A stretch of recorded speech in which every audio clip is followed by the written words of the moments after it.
Nous allons étudier le DAF, même Gimel dans ma Masechet Gitin. Nous reprenons 6 lignes à la fin du DAF, même Bet Amud Bet. Ibayalehu, Aeved, Shemacharo Rabo, Leknas, Machour ou Eno Machour. Une autre question. Si un maître a vendu son serviteur, mais il ne l'a vendu que par rapport au Knas, on a vu hier, à la fin du DAF, que lorsque un serviteur a été frappé par un taureau, par quelqu'un, qu'il était blessé ou qu'il était tué, en fonction de cela, on avait un Knas, une amende forfaitaire que la Torah obligé à donner, et cette amende revient dans certains cas au maître. La question est-ce que le maître peut garder la possession du corps et du travail de son serviteur et ne vendre que le droit qu'il possède de recevoir une éventuelle amende forfaitaire en cas de blessure? C'est la question de la Gemara. Est-ce que cette vente partielle a une valeur ou pas? La Gemara nous dit que finalement, cette question n'est pas liée à une marloquette qui est Rabbi Meir et Rabbanan. Est-ce que l'on peut vendre ou est-ce que l'on peut statuer sur quelque chose qui n'est pas encore existant? Puisque ici, le Nézek, la blessure n'existe pas au moment où on la vend. Tiva et les Rabbi Meir, Tiva et les Rabbanan. La Gemara dit que cette question se pose à la fois pour Rabbi Meir et à la fois pour Rabbanan. Ne crois pas que l'avis de Rabbi Meir et Rabbanan sur la question de ce que l'on peut vendre quelque chose qui n'est pas encore venu au monde, ne crois pas que cette discussion là-bas résout notre question ici. Tiva et les Rabbi Meir, la question se pose même pour Rabbi Meir. Peut-être que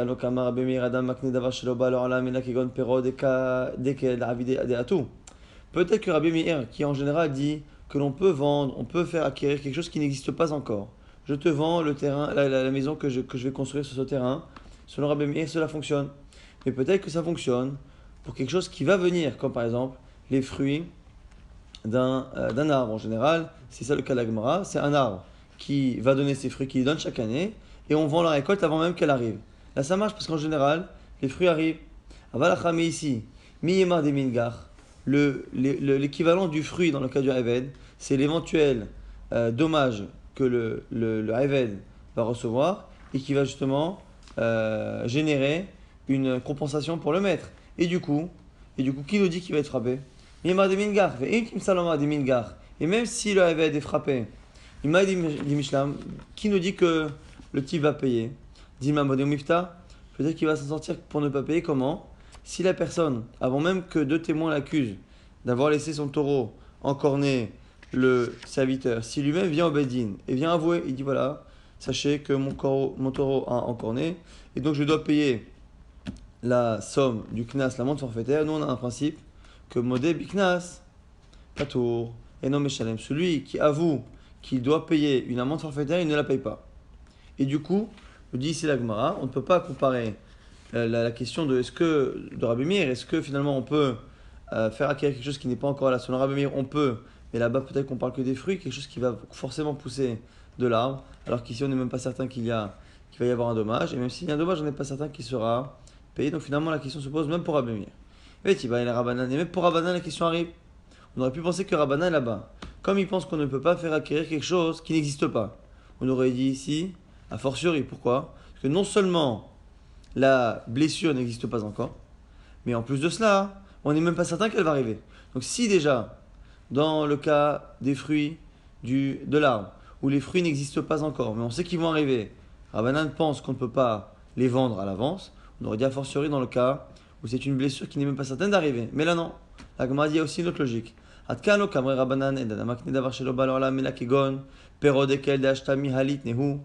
que là-bas, dans le cas des fruits du dattier, c'est spécial aussi. Pourquoi? Parce que les fruits du dattier, même si c'est certain qu'ils vont venir, aujourd'hui, ils n'existent pas du tout. Avalacha, haka eshor, yaka ayved. Alors que là, ici, les protagonistes d'un éventuel accident, le taureau et le serviteur, existent déjà. Ici, la double question de la Gemara est liée en fait à deux visions par rapport à ce dommage.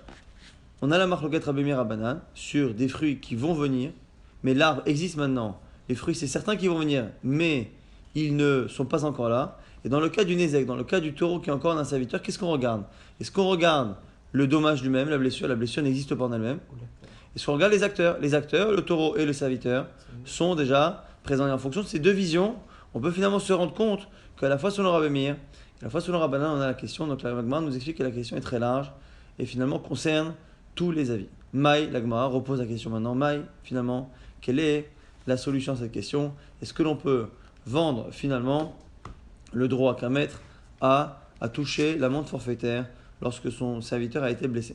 Amar Rabbi Ami, Tashma, Rabbi Abba répond avec une braïta, Tashma, une braïta qui parle du droit de consommer de la trouma. On a vu hier que lorsqu'un serviteur appartenait à un Kohen, de la même manière que le Kohen mange de la trouma, tout ce qui est Kinyan Kaspo, tout ce qui lui appartient, qui a été acheté comme serviteur, peut manger de la trouma. Et ici dans la Torah, il y a deux expressions. Velid Bait, marqué Velid Bait, celui qui naîtra dans sa maison, donc un serviteur qui naîtra dans sa maison, il mangera de la trouma. Matamulomar, im kinyan kesef ochel, Velid Bait lo kol sheken. La Gemara dit, mais pourquoi on a eu besoin de dire ça? Puisque c'est marqué kinyan kesef, que lorsqu'il acquiert un serviteur qui n'a jamais été chez lui, il acquiert un serviteur qui n'est pas né, qui n'a pas été élevé chez lui, il va manger de la trouma, a fortiori, le fils de son serviteur qui va naître chez lui, qui est à la fois son serviteur, comme une acquisition, mais qui en plus est encore plus considéré comme étant un ben baït, comme étant quelqu'un qui fait partie de la maison. Donc la Gemara s'étonne, la Braïta s'étonne, pourquoi finalement, une fois qu'on sait que lorsqu'on acquiert un serviteur étranger, et que celui qui l'acquiert est Kohen, le serviteur mange de la trouma, a fortiori, le fils de ce même serviteur qui naîtra à la maison, il oken, Haïti Omer Makiyan Kesef, chez Jbosh avec Kesef, Ochen, non, parce que sinon, tu n'aurais pas pu tout apprendre. J'aurais dit quoi? Kinyan Kesef, quand on nous dit que un serviteur qui est acquis par de l'argent mangera de la trouma, j'aurais dit quoi? Que finalement, c'est un serviteur qui est acquis avec de l'argent, donc qui a une valeur. Afyelit Bait, chez Jbosh avec Kesef Ochen, j'aurais pensé quoi? J'aurais pensé que finalement, même le serviteur qui naît à la maison, il mange de la trouma, mais comme je l'apprends par raisonnement fortiori à partir du Eved qui est acheté, celui qui est acheté a une valeur minimum, la valeur qui est le minimum d'argent qui existe, la valeur minimum de la monnaie. J'aurais dit Yalid Baïd, pareil pour un serviteur qui naît à la maison, s'il a une valeur qui est nulle, il ne mange pas, il faut qu'il ait une valeur de Shavek Kesef. C'est pour ça que la Torah a dit Yelid Baïd, celui qui est né à la maison. C'est vrai qu'en disant Kinyan Kaspo, que lorsque j'acquiers un serviteur, j'apprends à la fois qu'un serviteur acheté et à la fois qu'un serviteur qui est né à la maison mange de la trouma, mais j'aurais pensé que puisque j'apprends l'un de l'autre, j'aurais pensé que c'est dans les deux cas un qui a une valeur. De la même manière que celui qui est acheté a une valeur minimum, parce que je l'ai acheté, et bien pareil pour celui qui est né à la maison. Mais celui qui naîtrait à la maison et qui a une valeur qui est nulle, ne pourrait pas manger de la trouma. C'est pour ça que la Torah a dit Yelid Baït, celui qui est né à la maison, mais celui que tu n'as pas encore appris, c'est celui qui est né à la maison et qui n'a pas de valeur. Maintenant à l'envers, Vadaïn, Aniomer, Yelid Baït, Ben Sheshbosh avec Kesef, Ben Shenbosh avec Kesef. Mais j'aurais pu penser, la Braïta continue, Yelid Baït. J'aurais pensé donc un qui a à la fois une somme d'argent, un autre qui n'a pas de valeur d'argent. Ochel Kinyan Kesef, Yeshbosh avec Kesef, Ochel, Ein Bosh avec Kesef, Eno Ochel. Dans celui que j'ai acquis, s'il n'a aucune valeur, j'aurais pensé qu'il ne mange pas Tamouloma. La Torah dit non, Kinyan Kaspo. Vilid Beton, on les a mis les deux ensemble pour dire finalement que l'un nous apprend sur l'autre. Ma Yelid Baït Afalpi Shenosh avec l'une de la même manière que celui qui est né à la maison mange de la trouma indépendamment de sa valeur. Pareil, Ochel, Avkinyan Kaspo, pareil celui qui a été acquis, même s'il n'a plus de valeur. S'il n'a pas de valeur, Afalpi Shenosh avec l'um, Ochel. Et donc finalement on a besoin des deux expressions. En tout cas, c'est une braïta qui n'est pas tellement dans notre sujet, mais en tout cas, ce que l'on voit, c'est qu'on a un limoud de Yelid Beto, Vilid Baït et Kinyan Kesef, qui nous apprend finalement que les deux, à la fois celui qui est acquis et à la fois celui qui est né à la maison, et quelle que soit la valeur nulle ou une valeur importante de ce Eved, quoi qu'il arrive, pour manger de la Trouma. Maintenant, on va se servir de cette braïta pour répondre à notre question. La question étant, est-ce que l'on peut vendre un serviteur, non pas pour son travail ou pour son corps, mais simplement pour le droit que le maître a de recevoir le knas, l'amende, lorsque ce serviteur est blessé. Puisqu'on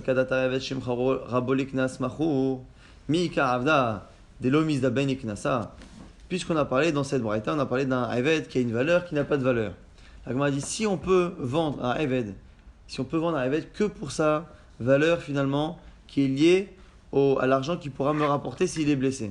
Alors on dit finalement le serviteur le plus maladroit, le plus inutile, aura quoi qu'il arrive une valeur qui est la valeur potentielle de ce qu'il peut rapporter. Donc finalement, si il peut rapporter 1000 euros de dommages de Knas, eh bien il vaudra au moins une prouta. Pourquoi est-ce que la personne achètera une prouta comme un ticket de loterie en se disant que voilà, je l'achète une prouta, au cas où il est blessé, il pourra me rapporter 1000 euros. Oui, ça kadatar. Si tu penses que avec Shimcharo les Raboli Knas, Machour, si tu penses que il est vendu, Mi Karada Delo Mizaben Eknasa, est-ce que c'est possible d'imaginer que finalement il n'y a pas de valeur du tout? Il ne peut pas être vendu au moins pour cela? Donc tu vois bien que finalement on ne peut pas le vendre. Il m'a dit in, Ikar Eved Trefa. Si ce que tu as un cas où le Eved peut finalement ne pas justement générer une rémunération, c'est dans le cas où il est Trefa. Trefa, c'est quelqu'un qui a une maladie où on sait qu'il est condamné. S'il est condamné, on ne peut pas faire payer à quelqu'un puisqu'il est considéré déjà comme maintenant comme n'étant pas quelqu'un de viable. Donc s'il n'est pas viable, s'il est Trefa, il n'y a pas d'amende. Donc du coup, la Gemara nous dit voilà le cas. J'ai un cas, je peux très bien continuer de dire. Je peux très bien continuer de dire qu'éventuellement, on peut vendre un évêque que par rapport à l'argent qu'il peut rapporter. Alors comment c'est possible de trouver un évêque qui n'a aucune valeur? Même s'il ne sert à rien au niveau du travail, on a dit qu'il devrait servir au moins à rapporter. Non, parce qu'on a des cas où il est Trefa, il n'est pas viable, c'est quelqu'un qui est condamné. Comme il est condamné, il ne recevra pas le maître de Knas s'il est blessé. Et donc s'il est inutile, il n'a pas de valeur. Là, on dit ah, Chazel mais même quelqu'un qui n'est pas viable, qui est condamné, il peut tout de même servir. Dibim Nouval ou Mukashrin. C'est quelqu'un de repoussant au niveau physique. Et il est tellement repoussant qu'il ne peut même pas se présenter devant son maître ou devant quelqu'un pour servir. Donc on a trouvé le Haïved qui a une valeur qui est totalement nulle, c'est-à-dire qu'il est incapable de servir et il n'a même pas il peut même pas rapporter à son maître une éventuelle knas si il est blessé. Donc du coup on n'a pas la preuve de cette braïta qu'il n'y a pas de knas. En tout cas la question pour l'instant reste ouverte. Et là Gemara enchaîne sur une autre question.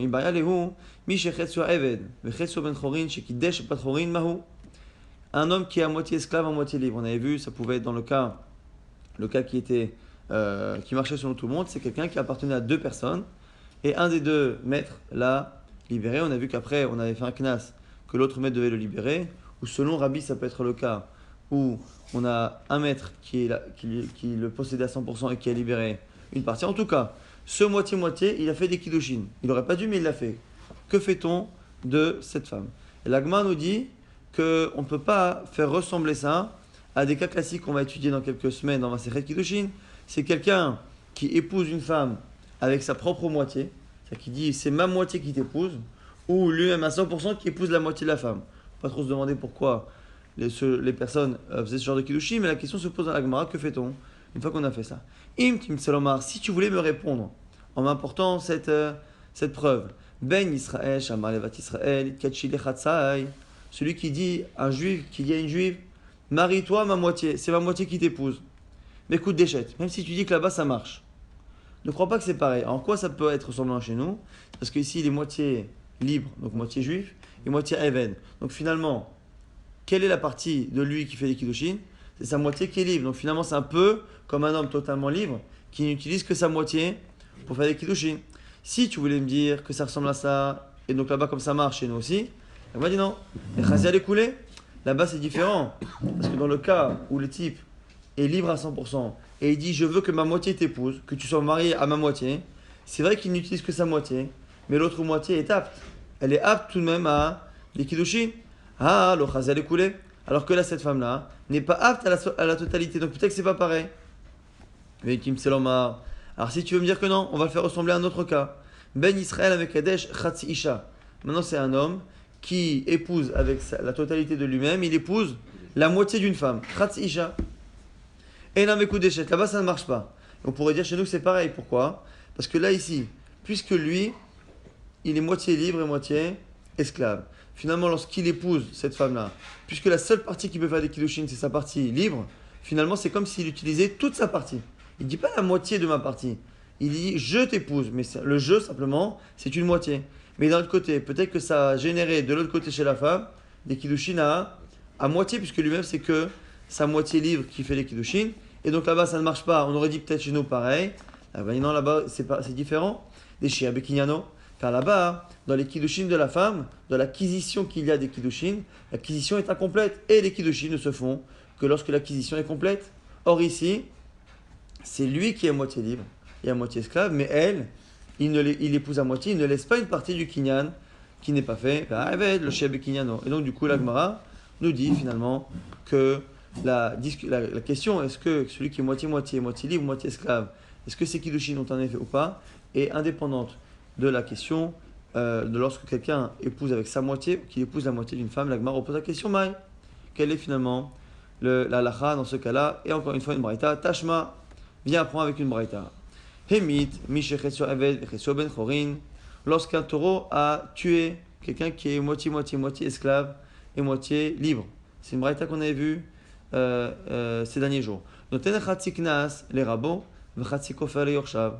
La moitié du Knas, la moitié de l'amende forfaitaire de 30 shkalim, il donnera la moitié à son maître et la moitié à ses héritiers. Et la Gemara nous dit, la preuve c'est quoi? Ve'i amart kiddushav lav kiddushin, yorshim minale. Si tu dis que ces kiddushin ne sont pas bons, comment il peut avoir des yorshim, il peut avoir des héritiers? Alors, c'est intéressant que tout ça pose la question que normalement, pour avoir un héritier au niveau de la Torah, on n'a pas besoin qu'il y ait des kiddushin.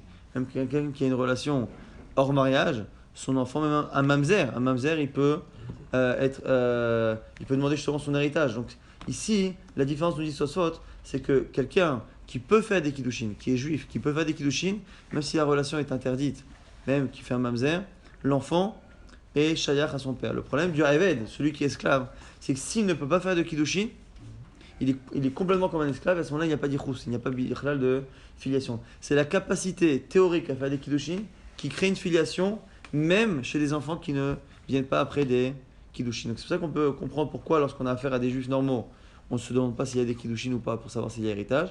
Mais là, si dans ce cas-là, si celui qui est moitié-moitié, ces kiddushin ne sont pas des kiddushin, finalement, il n'y a de Ichous avec personne. Donc c'est la preuve de l'Agmara. Tu vois bien qu'on parle de ses héritiers. S'il y a des héritiers, c'est que forcément il y a des kiddushin.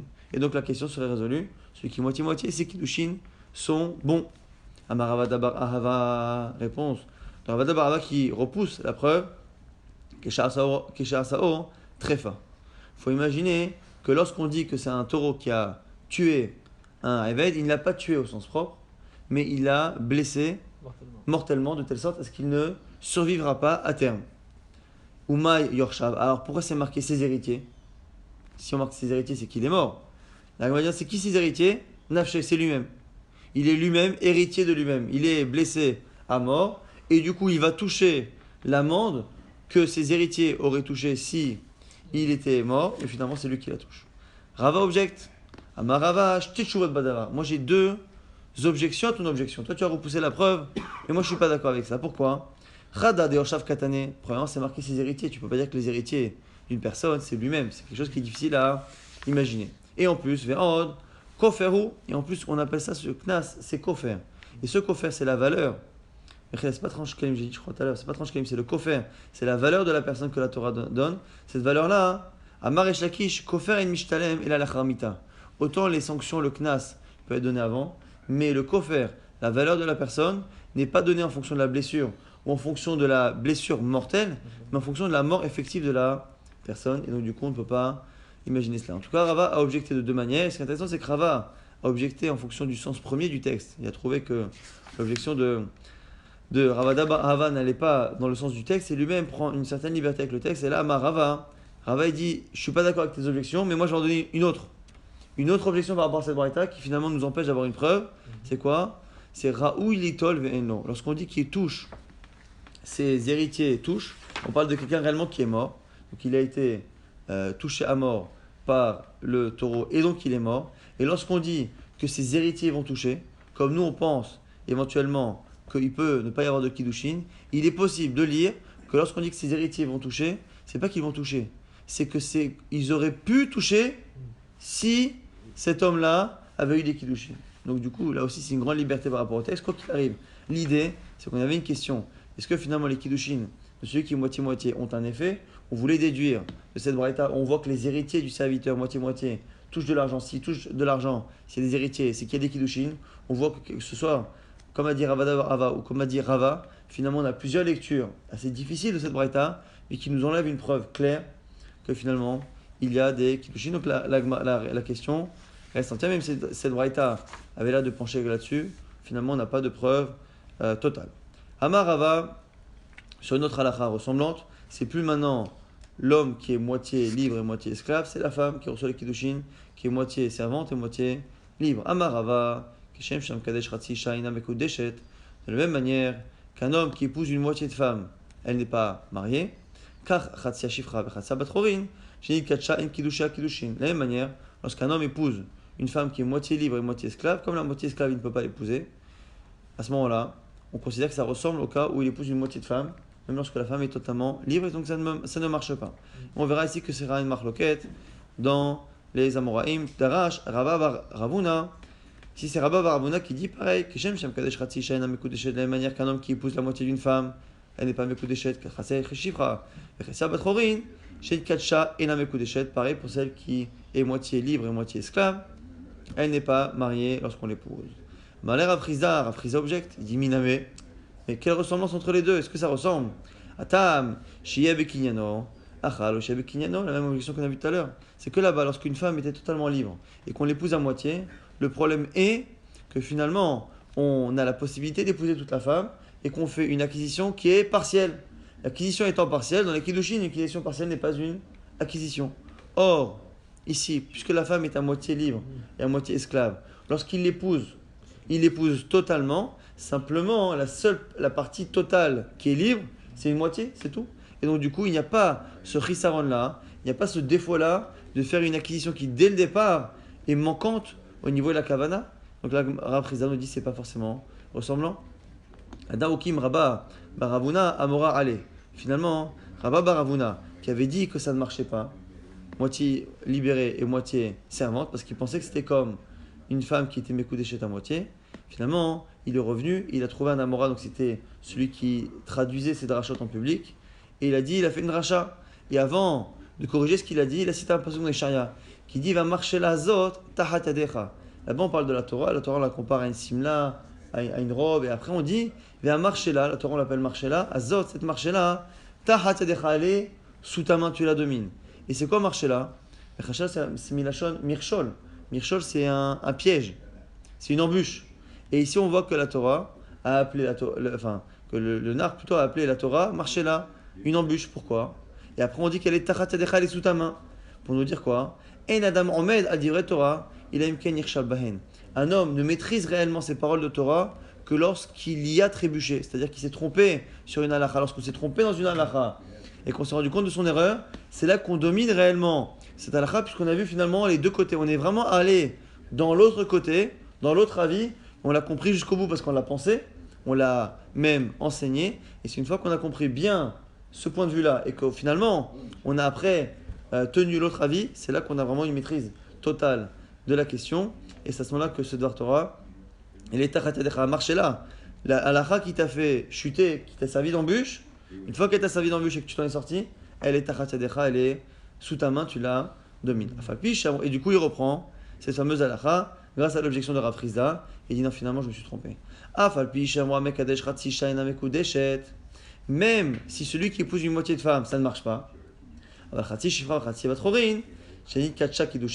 par contre, lorsqu'il épouse une femme qui est à moitié libre et moitié servante, c'est pas qu'il ne sait pas. C'est pas que c'est pas pareil et qu'on ne sait pas. C'est qu'il tranche. Que finalement, c'est des kiddushin. Maïtama, pourquoi? Car là-bas, le seul problème qu'il y avait dans une moitié de femme, c'est que l'acquisition était incomplète. Là, ici, elle n'est pas incomplète. C'est simplement la femme elle-même qui a un statut particulier. Donc finalement, grâce au fait qu'il ait pensé complètement un avis, il a réussi à même trancher de l'autre côté quelque chose qui aurait pu être un safek. Amarav Shechet, toujours encore une fois, dans le même sujet. Keshem Shamekadesh Ratzi Isha, Inam Mekudeshet Kach, Ratza Shifra, Ratza Batrorin, Shin Kacha, Im Kidusha, Kidushin, pareil.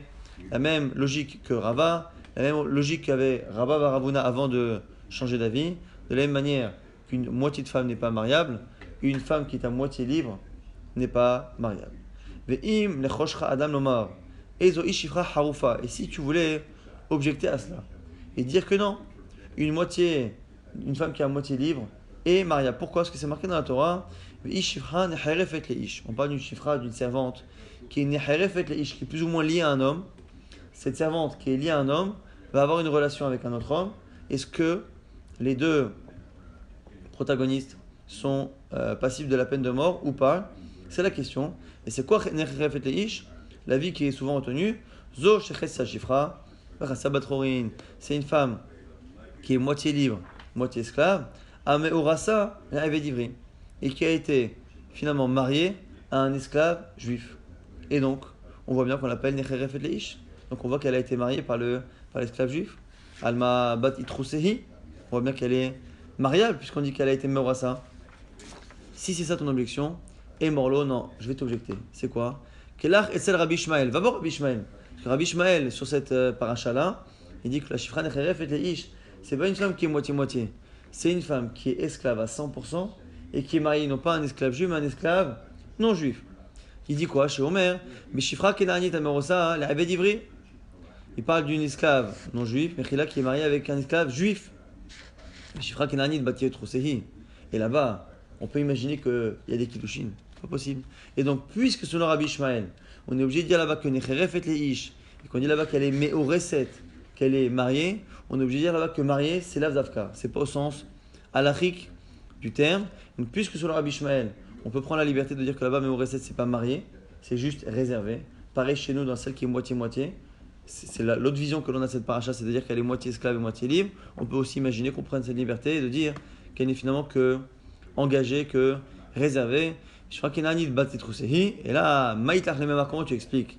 Maï Moreset, c'est quoi Moreset là-bas? C'est Meyouchedet, elle est réservée. Achanami, pareil chez nous, Maï Moreset, Meyouchedet, pareil, c'est réservé. Donc du coup, on n'a aucune preuve de cette paracha qu'il existe des kiddushin pour une femme qui est moitié libre et moitié esclave. On peut expliquer comme Rabbi Ishmael que l'on parle d'un cas où Meyouchedet, ça veut dire Meyouchedet, réservé, ni plus, ni moins.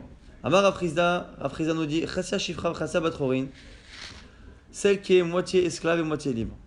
Maintenant, je dis Katcha les Reuven, elle a été mariée à Reuven. Venish Tachera, après elle a été libérée. Vechazara Venit Katcha les Shimon, et une fois qu'elle a été libérée, elle se marie avec le frère de Reuven. Ou Metouch Nehem, les deux meurent. Mitia Bemet les Lévi, elle fait Yiboum avec Lévi. En fait, c'est un Yiboum Iman Afshar. On ne sait pas à qui elle a été mariée, et même si on ne sait pas à qui elle a été mariée, quoi qu'il arrive, il y a Yiboum. Maintenant, dans l'achat de Yiboum, il y a une racha particulière. Et avec ça, dans les Sugyot, dans les Bamot, il y a une marloquette. Est-ce que c'est Minatora ou Midarabanan? En tout cas, Ve'ein, Ani Korebahen, et Shtemetim. Il y a une halakha, qui soit Midarabanan, soit Minatora, c'est qu'on ne peut pas faire Yiboum avec une femme qui est plus ou moins liée à deux hommes. Alors du coup, la question c'est est-ce que Minatora ça peut exister d'avoir justement Yiboum à un mariage avec deux hommes? En tout cas, il n'y a pas ce problème-là. Pourquoi il n'y a pas ce problème-là? Manafchar. Est-ce qu'une Manafchar, lorsqu'elle était mariée, alors qu'elle était moitié-moitié au premier frère, on dit l'Agmara, Manafchar. I Kiddushin des Reuven Kiddushin. Si le premier mariage était un bon Kiddushin. Reuven a épousé une femme qui est moitié libre et moitié servante. Si les Kiddushin fonctionnent, à ce moment-là, Kiddushin des Shimon, la Kiddushin. Le deuxième frère qui a fait les Kiddushin, c'est zéro, ça ne marche pas. Et donc du coup, elle n'est pas considérée comme étant la femme de deux hommes, puisque le mariage de Reuven empêche le mariage de Shimon de fonctionner. Et Kiddushin des Shimon, Kiddushin. Et si tu dis que les Kiddushin de Shimon, le deuxième, ont marché, ils n'ont pu marcher que parce que les Kiddushin du premier n'ont pas fonctionné. C'est-à-dire que Kiddushin des Reuven lave Kiddushin. Et du coup, cette femme-là, elle est soit mariée à Reuven et pas à Shimon, soit mariée à Shimon parce que les Kiddushin de Reuven n'ont pas marché parce qu'elle était moitié-moitié, encore en fonction, encore une fois, de la question qu'on a posée tout à l'heure. Et du coup, elle était soit la femme de Reuven, soit la femme de Shimon. Maintenant, les deux sont morts. Lévi est le troisième frère. Il fait Yiboum, même s'il ne sait pas s'il le fait pour Reuven ou s'il ne sait pas s'il le fait pour Shimon.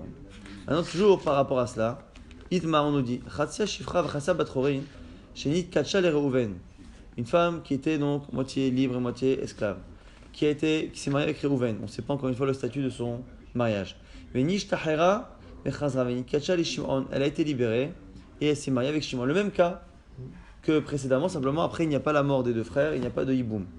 Rav Yosef Bar Chama Amar Rav Nachman Pak Okidosh Rishon nous dit Rav Yosef Bar Chama, et ça va être justement la question précédente. À partir du moment où elle a été libérée, après les Kiddushin du premier, les Kiddushin ont été annulés. Donc les Kiddushin avaient l'air de marcher jusqu'à présent, mais ils ont été annulés. Rabbi Zera dit non, au contraire. Amar Rav Nachman, Gamro Kiddush Rishon. Au contraire, les premiers Kiddushin se sont terminés, se sont étendus. Elle était mariée plus ou moins à moitié, puisqu'il n'y avait qu'une moitié de libre. À partir du moment où elle a été libérée à 100%, c'est comme si les Kiddushin s'étaient étendus sur la partie libérée de la femme. Donc on a deux visions par rapport à une femme qui a été mariée. Ici, les deux ont l'air de dire que les Kiddushin ont plus ou moins une emprise au départ. Est-ce qu'elle est partielle ou pas? Et est-ce qu'elle s'annule, cette emprise, après la libération, au contraire, elle s'étend et elle se conclut. C'est la discussion ici entre Rabbi Yosef Bar Chama au nom de Rav Nachman et Rabbi Zera au nom de Rav Nachman. Donc c'est intéressant ici, c'est deux versions de Rav Nachman. Rav Nachman n'a dit qu'une seule chose a priori. Donc il y a forcément une erreur. Amar Rabbi Zera du coup vient prouver, il dit Kevate Didi Mistabra. La logique va comme moi. Et encore une fois, pourquoi il essaye de prouver comme son avis de manière assez forte? C'est parce que les deux n'ont pas pu être dits, puisqu'encore une fois, c'est selon Rav Nachman. Si c'était deux avis différents, on peut avoir deux logiques différentes qui coexistent. Mais ici, Rav Nachman a dit une chose et forcément pas l'autre. Donc si moi, ma logique est bonne, c'est-à-dire que la tienne n'a jamais été dite et elle n'est pas bonne. Kevate Didi Mistabra. La logique va comme moi, dire-t-il, comme c'est marqué. Lo yuntu kilo chupasha. Là-bas, on parle justement de la fameuse femme qui était moitié libre et moitié servante et qui a eu une relation. On a dit que pourquoi ils ne vont pas mourir s'ils ont eu une relation? Le yumotu kilo chupasha, car elle n'a pas été libérée. On n'a pas dit qu'ils ne meurent pas tous les deux car elle est esclave, car elle n'a pas été libérée. Comme si, même une fois qu'elle a été épousée de cette manière-là, et qu'il y a eu cette relation-là, qu'elle a été épousée, et qu'après les Kiddushin, elle a été Chupasha, libérée, comme si cette libération, a posteriori, pouvait finalement terminer les Kiddushin. Ah, Chupasha, Lumatu, ça sous-entend que c'est pas parce qu'elle était esclave, c'est parce qu'elle n'a pas été libérée, comme si la libération postérieure au Kiddushin pouvait faire un effet. Donc Rabbi Zera prouve qu'une fois qu'elle est libérée, après des Kiddushin, lorsqu'elle a été moitié-moitié, les Kiddushin s'étendent, et c'est pour ça qu'elle aurait été Chayavet Mita, si c'était le cas, selon ce que dit la Torah, que l'eau Chupasha qu'elle n'a pas été libérée. Amarle Abaye répond Tana de Rabbi Ishmael Damar, Shifra Kenani Tamerouset Leyavet Divri. Ah, mais comment tu vas faire pour Rabbi Ishmael? On a dit que Rabbi Ishmael il comprend toute cette paracha, non pas avec une femme qui est moitié servante et moitié libre, mais avec une femme qui est totalement servante. Comment on va expliquer? On va expliquer quoi que c'est une femme qui est totalement servante, qui a reçu des Kiddushin, mais des Kiddushin qui n'ont aucune valeur, et selon ta déduction, quand on a dit, tu sais pourquoi il meurt? Parce qu'elle n'a pas été libérée, de toi on dirait quoi? On apprendrait qu'une fois qu'elle a été mariée, alors qu'elle était 100% servante, si elle avait été libérée après coup, ils auraient été Chayavet Mita, elle aurait été mariée à 100%, ça n'a pas de sens. Chinami dit Chupsha Yumatu, si elle a été libérée, il serait Chayavet Mita. La Maïtlach Lemema, Shechupsha Vechazra Veitkacha, Achanami. Chez Chupsha, Vechazra, Venikatcha, tu es obligé de dire finalement que lorsque la Torah dit qu'ils ne sont pas mis à mort parce qu'elle n'a pas été libérée, c'est qu'ils auraient été mis à mort si elle avait été libérée et qu'elle avait eu des Kiddushin après la libération. Pareil, pour nous qui voyons cette paracha comme étant un cas d'une femme qui est à moitié esclave et moitié libre, encore une fois, c'est une marloquette entre Rabbanan et Rabbi Ishmael. Est-ce que là-bas, la Shifra Nechayafet Eish, est-ce qu'elle est moitié-moitié ou est-ce qu'elle est 100% servante? On reprend une halakha qu'il y a à la Mishnah. On avait vu dans la Mishnah que lorsque deux propriétaires d'un esclave, un des deux libérait son esclave, l'autre devait le libérer. Pourquoi? C'est une discussion Beth Hillel, Beth Shammai, où Beth Hillel finissait par être d'accord avec Beth Shammai. C'est parce que finalement ce Eved, qui est moitié-moitié, ne peut épouser ni une servante, ni une juive, et donc du coup il ne peut pas faire la misa de Père Orvia. On a dit que la misa de Père Orvia, c'est le but du monde, qui est le chef de Sarah. C'est l'Oto Bara, Hashem il n'a pas créé le monde pour que ce soit Tohu, et là, justement pour faire en sorte que le monde subsiste. Amar Abuna Barkitina Amar Rabbi Yitzhak, nous dit c'est Rabbi Yitzhak, Maaseh Beisha Achat, Shechetza Shifra Vechatza Batchorin, une femme était moitié-moitié, et du coup Vechafu et Rabba Va'asa Batchorin, on a forcé le maître à la libérer. Donc pourquoi forcer un maître à libérer une femme qui est moitié-moitié? La Gemara pense pour l'instant, elle dit Keman. Rabbi Yochanan ben Beroka, peut-être que c'est comme Rabbi Yochanan ben Beroka. Dans Ibamo, justement, au sujet de la misa de Pia Orvia, on a une marloquette. Est-ce que la misa de Pero Urvu, qui est marquée au pluriel, elle s'adresse à qui Pero Urvu, au sens propre du terme? À Adam et Chava? Pero Urvu. Donc normalement, il a raison, Rabbi Yochanan ben Beroka pense quoi? Des Amar al Shneem, que l'ordre de se multiplier s'adresse aux deux êtres humains qui existaient à l'époque, c'était Adam et Chava. Il les a bénis, Vayomer lahem, et il leur a dit, Pero Urvu mil'u. Croissez, multipliez, remplissez la terre, tout est au pluriel. Donc du coup, on dit Rabbi Yochanan ben Beroka, la femme a la misa de Père Orvia au même titre que l'homme. Et donc c'est pour ça que de la même manière que le maître qui est propriétaire de la moitié du Eved doit le libérer lorsque c'est un homme pour lui permettre de faire la misa de Père Orvia, pareil, lorsqu'il est maître d'une femme à moitié, il doit la libérer pour qu'elle fasse la misa de Père Orvia. C'est quand même à propos. Peut-être que cette Mishnah, cet enseignement de Ravuna au nom de Rabbi Yitzhak, serait selon Rabbi Yochanan ben Beroka, l'Agma dit non, c'est pas évident. Pourquoi? C'est là-bas, c'était une raison particulière. Amar Rav Nachman bar Yitzhak, lo. Minagev kan hagub, on l'a vu aussi il y a quelques jours. Là-bas, c'était différent. C'est pas pour la misère de Pérovia, c'est parce que cette femme-là, ne pouvant se marier à personne, avait tendance à se laisser aller et s'offrir à tout le monde et du coup faire fauter les hommes. C'est la raison pour laquelle on a forcé le maître à la libérer, même si on a vu que c'était forcément un issour, selon certains, selon Rabbi Akiva, de libérer son esclave. Ici, c'était pour éviter de faire fauter le tzibour. Nouvelle Mishnah, encore une fois sur quelqu'un qui doit libérer son esclave. Celui qui vend son esclave à quelqu'un qui est non-juif ou qui le vend à quelqu'un qui habite en Khoutsaret, en dehors d'Eretz Israël, on le punit et il doit le libérer. Et donc il n'est plus son esclave, la vente est annulée, tout est annulé et il doit libérer son esclave. Pourquoi? Parce que l'esclave, même non-juif, a certaines mitzvot qui sont liées à son statut de Haved Kenani et des mitzvot aussi qui sont liées à Eretz Israël.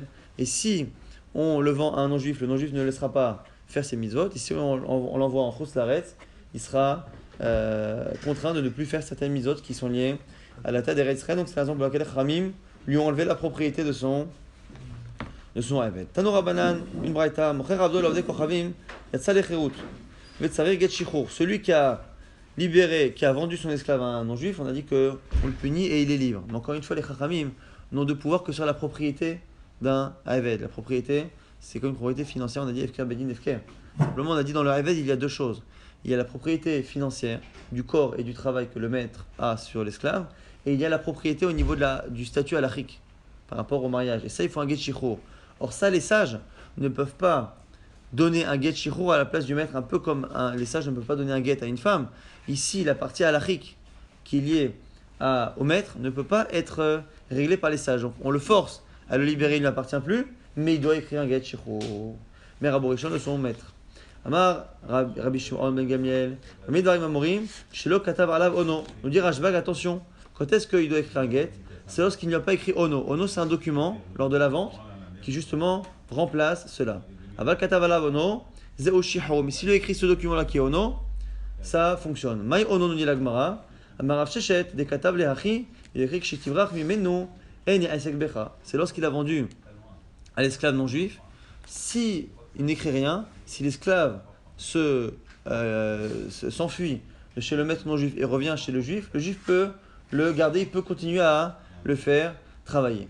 Mais si par contre il lui a écrit dans la vente, je te préviens, je te vends, et si tu t'enfuis, tu m'appartiens plus, je ne peux plus te faire travailler, à ce moment-là, c'est considéré comme étant un get shichur, et donc du coup les sages annulent la vente et lui enlèvent la propriété, et de l'autre côté, cette condition-là qu'il écrit sur le document, ce qu'on appelle ono, ça suffit pour finalement remplacer get shichur. Tanoura Banan, une braïta, toujours par rapport à cette halakha de libérer un esclave, lava alav min arvek kochavim, kevan sha'asalo arvek kochavim nimuso, yatsa lecherut. Si le propriétaire a emprunté de l'argent à un non-juif et il a utilisé son serviteur comme éventuel moyen de remboursement s'il ne paye pas, s'il ne rembourse pas son prêt. Dans ce cas-là, on nous dit kevan sha'asalo arvek kochavim nimuso.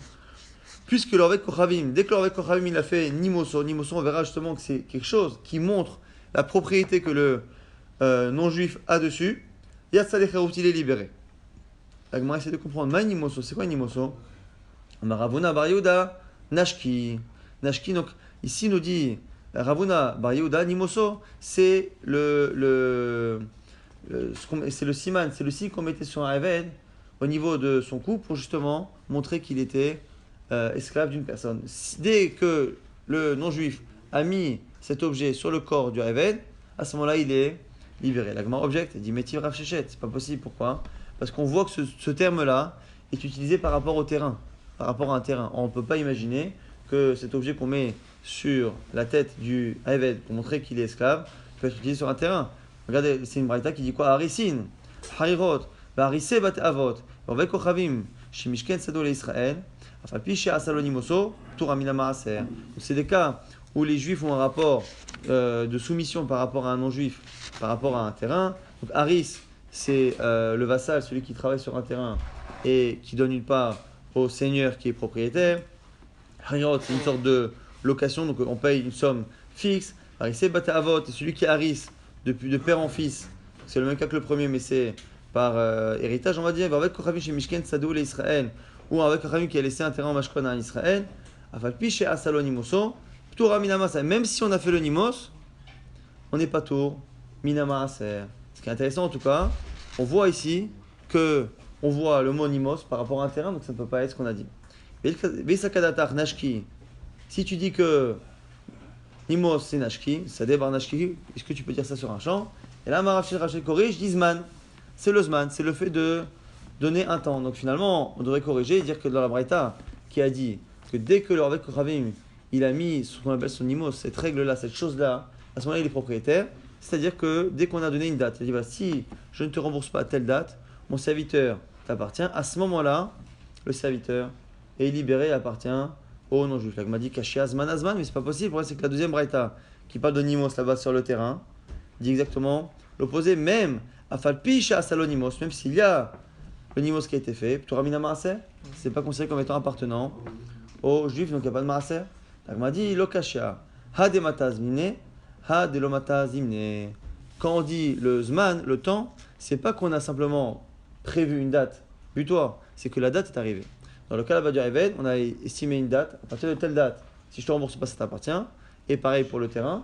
Et du coup, dans un cas, le terrain, le temps est arrivé, et dans le cas du terrain, le temps n'était pas encore arrivé. Et du coup, la Gemara dit, mais et là, Gabeved et Matazimne, Tzricha le Mema, la Gemara dit, mais c'est pas shoot, que dans le cas du Eved, le Eved ne peut pas appartenir au non-juif avant même que la date arrive, puisque c'est un prêt, il lui dit, je te prête de l'argent, et ce serviteur, tu serviras de remboursement si je ne te paye pas à la date, évidemment qu'avant, ça ne peut pas lui appartenir. Et là, il dit, de l'homme Matazimne, Velo Kasha, Halegoufa, Alepera, il y a une différence. C'est que finalement, le terrain n'a été vendu ou mis en limos que par rapport aux fruits, que par rapport aux pérotes, par rapport à la récolte, non pas par rapport à lui-même. C'est pour ça qu'il n'est pas considéré comme étant appartenant aux Juifs.